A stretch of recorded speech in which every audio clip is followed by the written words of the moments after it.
బాలరాజు చిన్నికిచ్చిన మాట కోసం, చిన్నిని, కావేరిని కలపడం కోసం తను పడుతున్న కష్టాలన్నిటిని ఒక్కసారిగా బయటపెట్టారనమాట. అయితే బాలరాజు కావేరిని ఉషలా మార్చడం కోసం ఎంత కష్టాలు పడ్డాడో అవన్నీ ఇప్పుడు మనకు చూపిస్తున్నారు. స్కూల్ కరెస్పాండెంట్‌తో, ప్రిన్సిపాల్‌తో మాట్లాడి ఉషగా అంటే పీటీ టీచర్ ఉషగా మార్చి స్కూల్‌కైతే రప్పించడం జరుగుతుంది. ఆ విషయం ప్రిన్సిపాల్‌కి కూడా తెలుసనమాట. ఇప్పుడు కావేరికి కూడా అసలు నిజం తెలిసిపోయింది. అంటే నేను కావేరిని, చిన్ని వాళ్ళ అమ్మని అని మీకు కూడా తెలుసు కదా! అంటే తెలుసని చెప్తాడు. అప్పుడు జరిగిన విషయం మొత్తం అయితే కావేరికి చెప్తుందనమాట ఈ ప్రిన్సిపల్.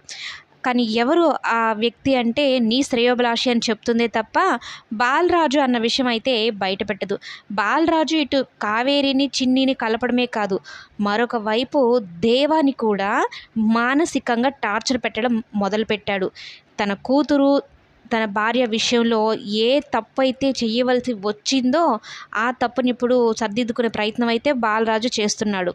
అందుకనే దేవా వేసిన టెండర్‌కి వ్యతిరేకంగా మరో టెండర్ వేసి, టెండర్ రానివ్వకుండా చేసి, ఫైనాన్షియల్‌గా గాను, మానసికంగా ప్రతి ఒక్క విషయంలోనూ ఎదురు దెబ్బగా కొడుతూ ఉన్నాడనమాట. అయితే చాలా ఫ్రస్ట్రేషన్‌లో ఉన్న దేవా దగ్గరికి నాగవల్లి ఎళ్తుంది. నిజం నిప్పు లాంటిది బావ, ఖచ్చితంగా ఏదో ఒక రోజు బయటపడక తప్పదు.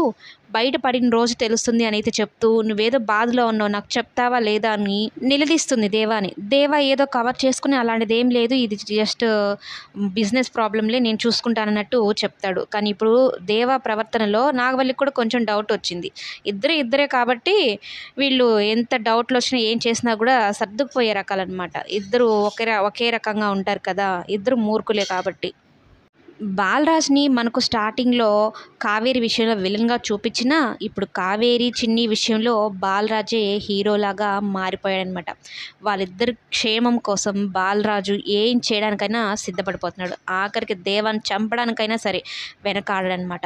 దేవాన్ని ఖచ్చితంగా తను చేసిన తప్పుని కోర్టులో ఒప్పుకునేలాగా చేసి, శిక్ష పడేలాగా చేయడమే ముఖ్య ఉద్దేశంగా పెట్టుకున్నాడు ఇప్పుడు బాలరాజు.